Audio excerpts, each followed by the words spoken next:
Et si on se disait que tout ce qu'on a toujours cru savoir sur le langage était complètement à l'envers, que l'écriture, qu'on voit juste comme une façon de prendre des notes, était en fait bien plus fondamentale que la parole elle-même? C'est la question, un peu folle, on va se le dire, qu'on explore aujourd'hui. Mais avant de plonger là-dedans, il faut qu'on recule un peu. Commençons par la base, par l'idée reçue, celle qui semble, évidente.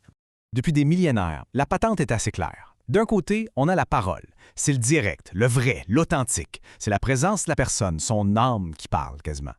Et de l'autre, l'écriture. Ah, ça, c'est juste une technique, un truc secondaire, artificiel, pour remplacer la parole quand la personne n'est pas là. Bref, la parole, c'est le numéro 1, le naturel. L'écriture, c'est le numéro 2, l'artificiel. Franchement, ça a l'air logique, non?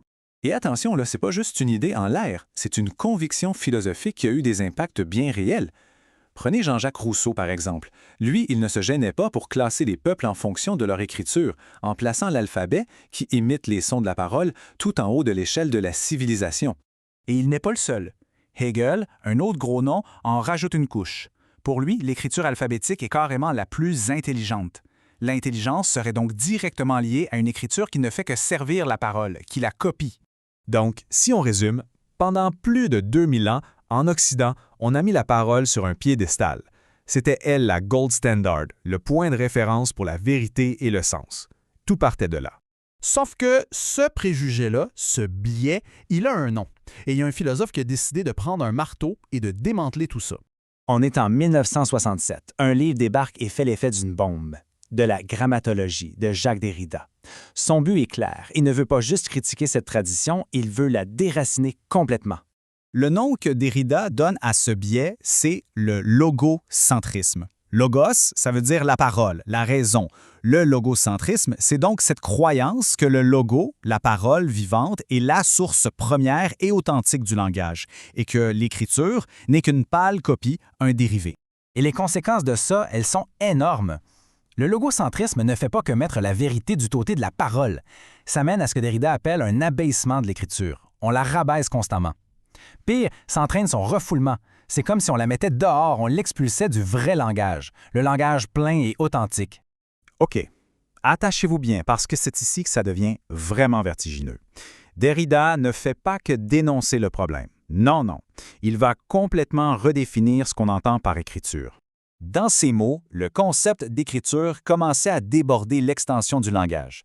Qu'est-ce que ça veut dire? Pour Derrida, l'écriture, ce n'est pas juste des lettres sur du papier. C'est beaucoup, beaucoup plus large. C'est la structure même qui permet au sens d'exister. Et voilà le grand coup de théâtre, le renversement total. Pour Derrida, la parole n'est pas l'origine du sens. En fait, la parole est elle-même une forme d'écriture. Oui, oui. Comment c'est possible? OK, suivant sa logique, étape par étape. 1. Pour qu'un mot ait un sens, il faut qu'il soit différent des autres. Le mot chat veut dire quelque chose parce que ce n'est pas rat ni banc. D'accord? 2. Cette différence, elle n'existe pas dans le vide. Elle a besoin d'un système, d'une structure avec des espacements. Et 3. Ce système-là, cette structure de base, eh bien, c'est ça que Derrida appelle l'archi-écriture. Donc, la parole qu'on entend, ce n'est qu'une des façons dont cette écriture fondamentale se manifeste. Donc, le point crucial à retenir, c'est ça. La structure qui permet à n'importe quel langage d'exister, c'est une sorte d'écriture qui vient avant la parole et avant les lettres sur la page. C'est la condition de base pour que le sens puisse même exister. OK, mais quelles sont les conséquences d'une idée pareille? Elles sont gigantesques. Et pour l'expliquer, Derrida utilise une métaphore vraiment parlante. Depuis longtemps, en Occident, on a cette image du monde comme un grand livre à déchiffrer.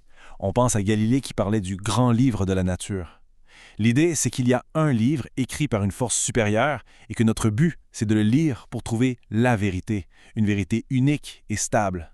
Eh bien Derrida, il arrive et clac, il ferme le livre. Symboliquement, bien sûr. Il déclare la fin de cette belle histoire. Qu'est-ce que ça veut dire, fermer le livre? Ça veut dire qu'on abandonne l'idée d'un savoir total, fini, qu'on pourrait mettre dans une seule boîte. Ça veut dire qu'il n'y a pas de vérité ultime en dehors du langage qui nous attend. Le monde n'est plus un livre avec une seule bonne réponse. Il devient un texte infini, toujours ouvert à de nouvelles interprétations. C'est Derrida lui-même qui le dit, l'idée du livre est profondément étrangère au sens de l'écriture. C'est ça la différence fondamentale. Le livre est clos, fini. L'écriture, le texte, c'est ouvert, infini. D'accord, c'est une grosse idée philosophique, on s'entend, mais concrètement, Si tout est un texte, qu'est-ce que ça change? S'il n'y a pas de sens final, de trésor caché derrière les mots, qu'est-ce qu'il nous reste? Il nous reste ce que Derrida appelle le jeu infini des signes.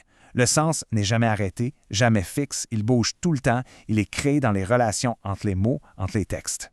Et là, l'impact est partout.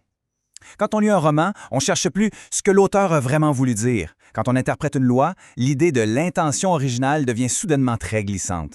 Et même pour notre propre identité, on n'est plus une essence fixe, on devient un récit qu'on construit et reconstruit sans cesse. C'est l'idée même d'un sens originel qui prend le bord.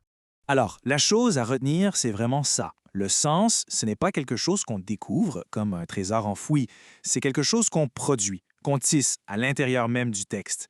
Lire, interpréter, c'est un acte de création. Et tout ça nous amène à une dernière question, et elle est immense. Si l'auteur n'est plus le propriétaire unique du sens de ce qu'il a écrit, alors à qui appartient le sens?